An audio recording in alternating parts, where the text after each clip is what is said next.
Okay, good morning. My name is San Carrasquillo. I am NCO for BMSO. Today I'm going to talk about how to train for a marathon. If you, in the military, we run a lot, and I got that. But if you ever felt like you want to challenge yourself, this is the way to go. I've done 2 marathons. I've done 2 Army 10 miles and 2 half marathons back in my HUA days. One of the things you want to look at before you start training for a marathon, you're looking at 6 months of training. You put your date, when it's the next marathon is going to happen, and you start training. Training consists of no more than 40 miles a week. 40 miles a week. You're going to go through 2 pair of tennis shoes before you actually go to the marathon. So you're looking at 3 pair of tennis shoes. You're going to wear them out. Now, they say that running a marathon is mostly training. No. You have to watch your diet. Weight training is a must. And commitment. Commitment is like probably 70% of what you're going to be doing as training for a marathon. Have you ever seen marathon runners that do it long term? They look anorexic, they look real skinny. Think about it. You have no muscle, I would say, what's what I'm looking for? They don't have any muscle, let's just say their muscles are not there, plain and simple. Compared to a person that runs like a 100-yard dash, they're pretty much built, they're pretty much fit to do that. Long-term runners lose muscle mass, they do, because eventually your body gets so used to it after it starts depleting the energy, the carbohydrates, they start using the muscles for energy, and it depletes the muscle. So weight training is a must when you're doing long-term or training for a marathon. I did it. Most of my training was 40 miles a week, and I implement weight training into that, and then I watch what I ate.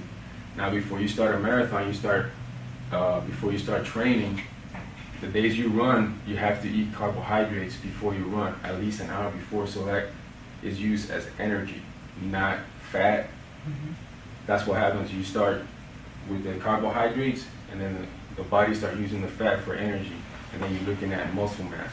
You don't want to do that. You want to make sure you stock up on carbohydrates. Now, statistics in the U.S., the fastest marathon ever run was 2 hours and 3 minutes.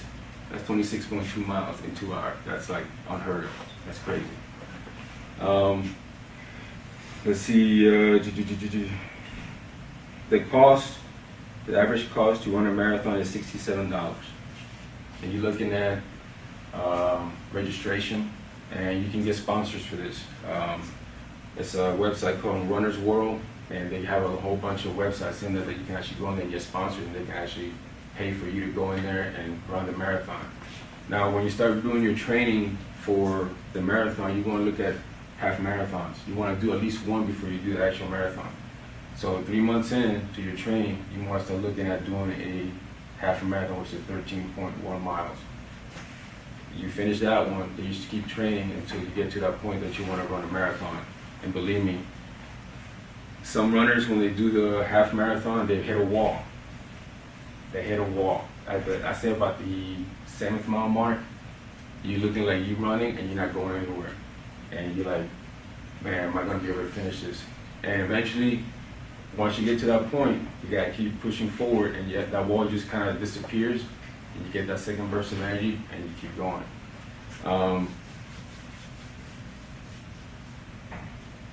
Okay, average amount of time per mile for the fastest marathon ran was 5 minutes and 10 seconds. That's 1 mile in 5 minutes. That's fast. Now the benefits of running a marathon: losing weight, metabolism goes up, and you pretty much strengthen leg, arm, and core muscles for long-term runners, and increases your heart rate. Besides the running, one of the bad things about long-term running is it's called spinal cancellous bones. You lose density on your bones, especially in your spinal cord. From all the pounding that you're doing, your back eventually reconfigures itself. And a lot of runners have a lot of back problems, and that's one of the things. And let's see what's around here. One of the main things before you start training, stretching. Stretching is a very important thing. And make sure you have good running shoes. Like I said, you're gonna go through probably 2 or 3 pair of shoes before you even get to the marathon. Stretching, stretching, stretching. It's a big thing. Not that 30-second, I'm gonna do a stretch. No, you have to do a complete stretch, warm up, do a little sprint, get your legs warmed up, and then you start your marathon. Stretching is a must.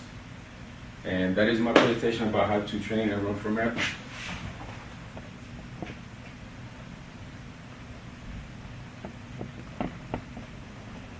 About 47.